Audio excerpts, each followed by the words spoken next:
आने वाले समय में अगर छत्तीसगढ़ में उन्हीं राज्यों की तरह अपराध दिखाई दें जो राज्य अपनी आपराधिक प्रवृत्तियों के कारण यानी कि अपराधियों की प्रवृत्ति के कारण बदनाम है। लाइव मत करना भाई, मारा कुछ हम लोग के साथ रेत खदान में मारपीट किया जा रहा है। ऐसा हम इसलिए कह रहे हैं क्योंकि अपराध जिन राज्यों में ज्यादा है वहां से अपराधियों का छत्तीसगढ़ में आयात किया जा रहा है। लड़का ने उतरा और गन निकाला, फिर फायरिंग चालू किया। 5 से 6 राउंड तक गोली चला है और ये आयात कर रहे हैं छत्तीसगढ़ के रसूखदार लोग। हमारे वार्ड के जो बीजेपी के कार्यकर्ता हैं वो इनको बोल रहे थे कि बयान आप चेंज करो। इस खबर में हम आपको उन तथ्यों के बारे में बताएंगे जिनसे ये साबित होता है कि किस तरीके से छत्तीसगढ़ के रसूखदार लोग अपराधियों के कारण बदनाम राज्यों से अपराधियों को न्योता दे रहे हैं। यूपी में चल दू, बिहार में चल दू, गोली चलना आम बात है एकदम। मराठी छत्तीसगढ़िया मान लो, सरकार क्या करे छत्तीसगढ़िया। छत्तीसगढ़ के जेल के अंदर जाही या तो सीधा परलोक जाही। किससे लोडिंग हो रहा है?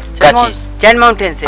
और इन सब के बाद छत्तीसगढ़ का जो स्वाभाविक चरित्र है, शांति का जो चरित्र है, उसको किस तरीके से खराब या दूषित करने की कोशिश की जा रही है। स्पर्श multi speciality hospital full time विशेषज्ञों की देखरेख में पैथोलॉजी और डायग्नोस्टिक की बेस्ट इन क्लास सुविधा, साथ ही दे रहा है न्यूनतम दर पर हेल्थ पैकेज की सुविधा। स्पर्श मल्टी स्पेशलिटी हॉस्पिटल, एक एहसास अपनेपन का।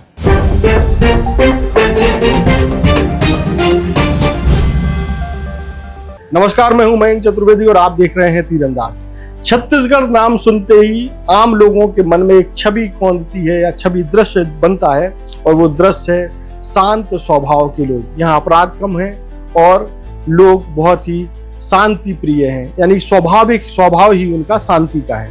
लेकिन आने वाले समय में इस शांत प्रदेश में अगर घोर अशांति दिखाई दे तो कोई आश्चर्य का विषय नहीं होगा। उसके पीछे एक कारण है।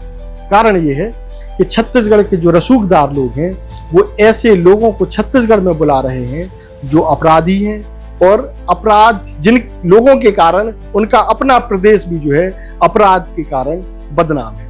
हम आपको कुछ पहले उदाहरण देते हैं, इसके बाद हम आपको इन अपराधियों की एक रणनीति और उसके असर के बारे में भी बताएंगे जो कि अब दिखाई देने लगा है। सबसे पहले बात करते हैं रेत माफियाओं की। हम यहाँ पर रेत के खनन को लेकर के बात नहीं कर रहे हैं, इससे आगे की बात कर रहे हैं कि किस तरीके से छत्तीसगढ़ के शांत स्वभाव में एक अपराध का पत्थर फेंकने की कोशिश की जा रही है ताकि पूरा शांत तालाब जो है उसमें एक खलबली मचे, अपराध की लहरें दिखाई देने लगी। सबसे पहले बात करते हैं, हम आपको 3 केस बताते हैं। सबसे पहला केस जो है 11 मई का है, बलरामपुर का। बलरामपुर में 11 मई को लिबरा गांव में एक आरक्षक पर जो है ट्रैक्टर चला करके, ट्रैक्टर से रौंद करके उसकी हत्या कर दी जाती है। वो आरक्षक जो है अवैध रेत खनन को रोकने के लिए गया था। सूचना मिली थी कि जो नदी है लिबरा गांव के पास, उसमें अवैध रेत खनन चल रहा है और उसको रोकने के लिए पुलिस बल पहुंचा हुआ था। यहाँ एक शख्स था जो कि रेत खनन कर रहा था, जिसको मास्टरमाइंड बताया जा रहा है, जिसका नाम है नसीमुल हक। इसके 9 बेटे बताए जाते हैं और ये 9 बेटों के साथ और कुछ और लोगों के साथ लिबरा गांव में अवैध खनन कर रहा था। पुलिस जब पहुंचती है तो यहाँ जो है उन लोगों को रोकने का प्रयास किया जाता है। इस दौरान एक ट्रैक्टर ट्रॉली में जो अवैध रेत भरी हुई थी उससे आरक्षक शिवबचन सिंह को रौंद दिया जाता है उसका पीछा करके, और इस घटना के बाद शिवबचन की मृत्यु हो जाती है। ये घटनाक्रम है, इसमें आपको लगेगा कि एक रेत माफिया ने एक आरक्षक की जान ले ली। अब आपको इसके और आगे की बात बताते हैं। ये जो नसीमुल हक है, जो इस मास्टरमाइंड है, ये छत्तीसगढ़ का रहने वाला नहीं है, ये है झारखंड का रहने वाला। यानी झारखंड से आकर के वो छत्तीसगढ़ में अवैध रेत का खनन कर रहा है और रोकने वालों को रौंद दे रहा है, उनकी जान ले रहा है। यानी कि आप इसके हौसले देखिए किस तरह बुलंद है। अब आपको एक और दूसरा घटनाक्रम बताते हैं, फिर इन तीनों घटनाक्रम में कॉमन क्या है वो भी हम आपको बताएंगे। दूसरा घटनाक्रम होता है गरियाबंद में 9 जून को। गरियाबंद में कुछ पत्रकार अवैध रेत खनन की सूचना पर उसे कवर करने के लिए जाते हैं। यहाँ जो है पितई बंद करके एक जगह है जहाँ पर रेत का उत्खनन किया जा रहा था अवैध रूप से। पितई बंद के जो घाट है उस पर जब पत्रकार पहुंचते हैं तो रेत का उत्खनन करने वाले जो माफिया हैं वो पत्रकारों पर हमला करते हैं। इसका एक वीडियो भी वायरल होता है, वो भी हम आपको दिखाएंगे कि किस तरीके से पत्रकारों के साथ मारपीट की जाती है, उनका कैमरा छीन लिया जाता है, उनके आईडी छीन लिए जाते हैं। स्थिति ऐसी बनती है कि पत्रकारों को खेतों में भागना पड़ता है अपनी जान बचाने के लिए। इसी दौरान भागते भागते एक पत्रकार जो है सूचना भी देता है पुलिस और प्रशासन को। आपको इसमें एक और मजेदार बात बता दें कि इसकी सूचना जो है मौके पर जब पत्रकार पहुंचे तो उन्होंने खनिज विभाग के अफसरों को सूचना दी कि यहाँ अवैध रूप से रेत खनन हो रहा है, लेकिन खनिज विभाग का कोई अफसर नहीं पहुंचा है। खनिज विभाग के अफसरों के पहले रेत माफिया वहां पहुंच गए। अब आप समझ सकते हैं कि रेत माफियाओं को सूचना किसने दी होगी कि पत्रकार कवर करने आ रहे हैं, जरा इनको सुलटाओ, यहाँ से भगाओ वरना दिक्कत हो जाएगी, हमारी मिली भगत में भी तो दिक्कत हो सकती है ना। तो इसलिए जो है रेत खनन जो उत्खनन हो रहा था अवैध रूप से, वहां विभाग के अफसर पहुंचने से पहले रेत माफिया पहुंच जाते हैं, मारपीट होती है। हालांकि इस मामले में एक रिपोर्ट दर्ज होती है और यहाँ भी कुछ लोगों की गिरफ्तारी होती है और गिरफ्तारी में कुछ लोग गरियाबंद के लोकल हैं और एक शख्स रायपुर का बताया जा रहा है। उसके बारे में और जानकारी नहीं मिली है कि मूल रूप से रायपुर का है कि या वो भी बाहर का है। ये हो गया दूसरा घटनाक्रम। अब हम आपको दिखाते हैं कि गरियाबंद में उस दिन हुआ क्या था, कैसे पत्रकार गए थे, उनको वीडियो लाइव करने के लिए फेसबुक या यूट्यूब पर लाइव करने से रोका गया और जब उसके बाद भी लाइव चलता रहा तो किस तरीके से उन पर हमला हुआ और उन्हें भागना पड़ा। इसके बाद वो किस तरीके से बेशरम की झाड़ियों के पीछे खड़े होकर के अपनी बात बता रहे हैं, वो भी हम आपको पूरा वीडियो अब दिखाते हैं।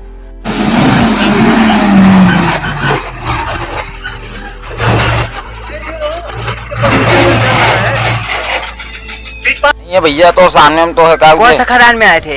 ए पिटाई बांध रेत लेके जा रहे हो? पता नहीं है, सेट डाले पैसा। अच्छा। कब से आता था इसने? पहली बार आ किससे लोडिंग हो रहा है? किससे लोडिंग हो रहा है? क्या चीज? चैन माउंटेन से। हाँ। कितना गाड़ी लगा है? अभी तो 4-5 गाड़ी है, 7-8 गाड़ी। कहाँ जा रहे हो आप लेके? अभी बताया नहीं भैया तो। अच्छा, कहाँ गाड़ी है? नहीं पा रहा। अच्छा ठीक। पीट पास नहीं है ना?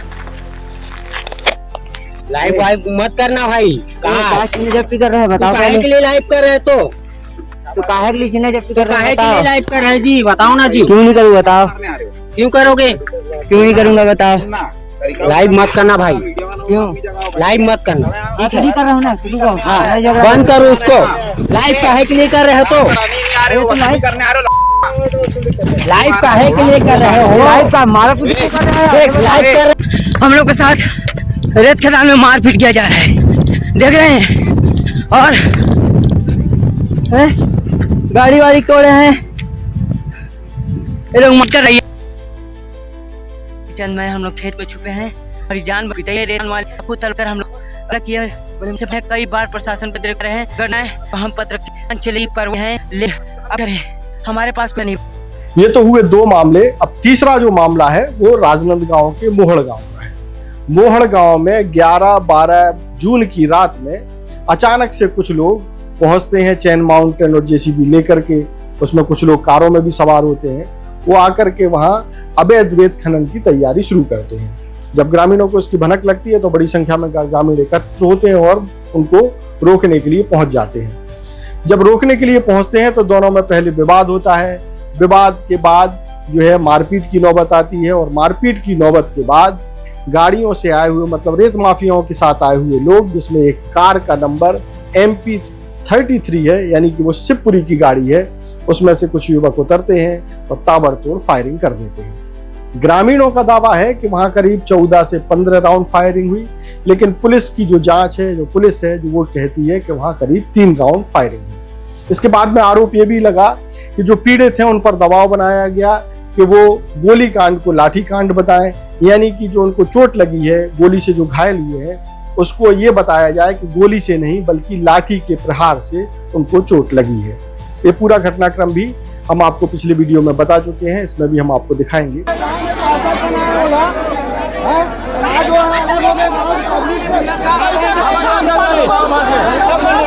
पीछे 2 कार था, एक ग्रे कलर का और एक व्हाइट कलर का था। ग्रे कलर की कार से एक लड़का ने उतरा और गन निकाला, फिर फायरिंग चालू किया। वो 8 से 9 बरामद हुए हैं हमारी आंखों के सामने, लेकिन पुलिस यहाँ पे सिर्फ 3 ही गोली का खोखा दिखा। गोली चलाने के बाद वो लोग भागे या वहीं खड़े रहे, आप लोगों को धमकाते रहे? उन लोग गोली चलाते रहा, 5 से 6 राउंड तक गोली चलाए। उन्होंने अपने कार से रौंदा भी है। गोली कांड में 2 लोग ज्यादा घायल। हमारे वार्ड के जो बीजेपी के कार्यकर्ता हैं, इनको बोल रहे थे कि बयान आप चेंज करो। क्या बयान बदलने को बोल रहे थे, वो क्या चाहते हैं? बयान नहीं चल रही थी, गोली बारूद ने यहाँ पे नहीं चली है, ये इसको आप वहाँ पे चेंज कर लीजिए, और जो आपको लगा है गोली उसकी जगह आप डंडे से वार हुआ है, ऐसा बयान। डॉक्टर भी इनको इनकी बातों को नहीं मान रहे, वो अपने मन मर्जी वो लकड़ी से डंडे से लगाए करके मुलायजा जो किए हैं ना उसमें मेंशन कर दिया। और पार्षद का भी कहीं कहीं इसमें शामिल है। बिना विभागीय अधिकारियों की मिली भगत के इस तरह का खनन असंभव है। कुल मिलाकर के पूरे मामले को दबाने की कोशिश हुई।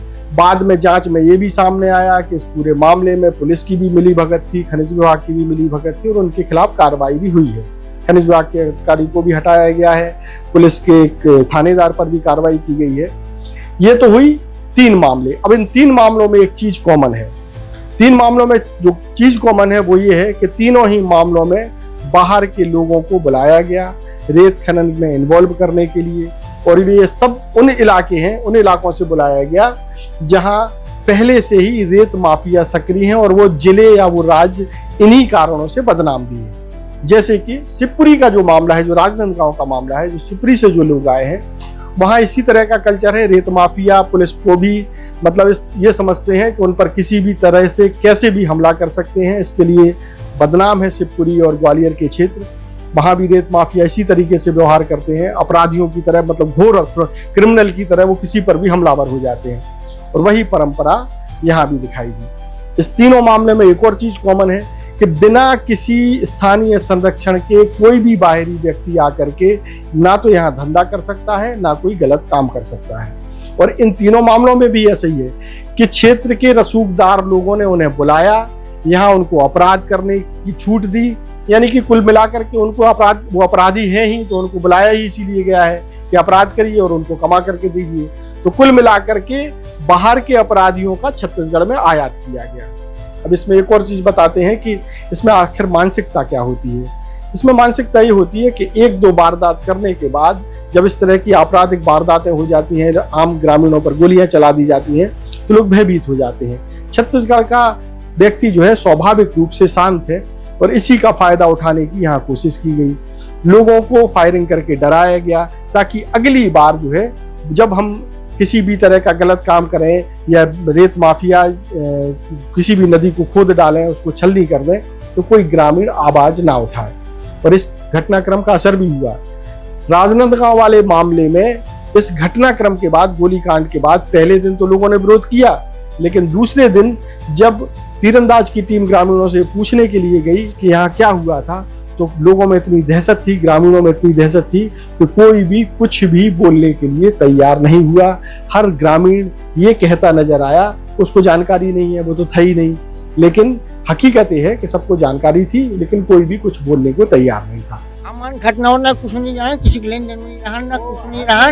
मैं खुद नहीं रहा हूँ वो दिन, मैं तो 9:30 बजे रात की ना हूँ। अब पहले कहा हुई से मैं नहीं जानूँ। नहीं आप थे? नहीं। अब बाबा आप ठीक है? नहीं, मैं तो काम कर। यानी कि छत्तीसगढ़ की जो शांत फिजा है उसको खराब करने की कोशिश की जा रही है। बाहर से अपराधियों को न्योता दिया जा रहा है, और न्योता देने वाले छत्तीसगढ़ के ही रसूखदार लोग हैं।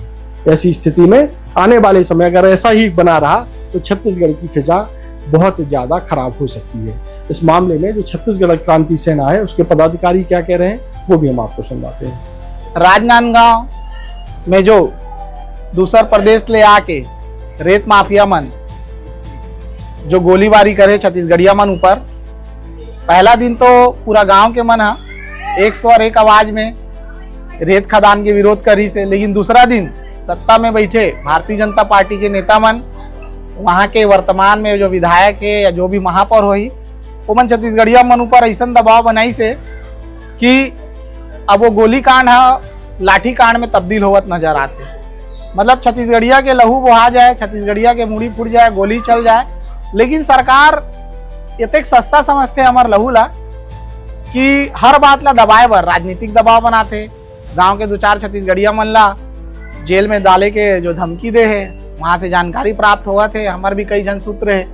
तो जिस प्रकार के षड्यंत्र रच के छत्तीसगढ़ के संसाधन ला लूटे के प्रयास ये भाजपा कांग्रेस दोनों मिल के करा थे, और कांग्रेस भी इनमें कोई विरोध नहीं दिखावा थे, कोई विरोध दर्ज नहीं करा थे। और छत्तीसगढ़िया मन वो गांव के काफी डरे हुए, काबर की एक बार गोली चल चुके, दूसरा बार उमल्ला जेल भीतरी भेजे के धमकी देवा थे। तो छत्तीसगढ़िया क्रांति सेना इनमें नजर रखे हुए वर्तमान में जब भी वहाँ के छत्तीसगढ़िया मन ला छत्तीसगढ़िया क्रांति सेना की जरूरत पड़ी तो बिल्कुल पूरा ताकत के साथ हमन उकर संग देवर तैयार हैं। और छत्तीसगढ़ में जैन भी राज्य से आज गोली चला के गए दूसरा बार आई तो बिल्कुल आई तो जरूर, लेकिन उकर जाए की हिमाकत नहीं हो सके। छत्तीसगढ़ के जेल के अंदर जाही या तो सीधा परलोक जाही। मरा थे छत्तीसगढ़िया मन, और सरकार क्या करे छत्तीसगढ़िया के, बोलते छत्तीसगढ़िया लेकिन करते बाहरी मन के। विष्णुदेव साय बाहरी मन के गाय यहाँ बाहर ले आते, यहाँ कब्जा कराते और छत्तीसगढ़िया मला दबाते। छत्तीसगढ़िया क्रांति सेना बिल्कुल छोड़ा नहीं है, मतलब बिल्कुल नजर रखे है।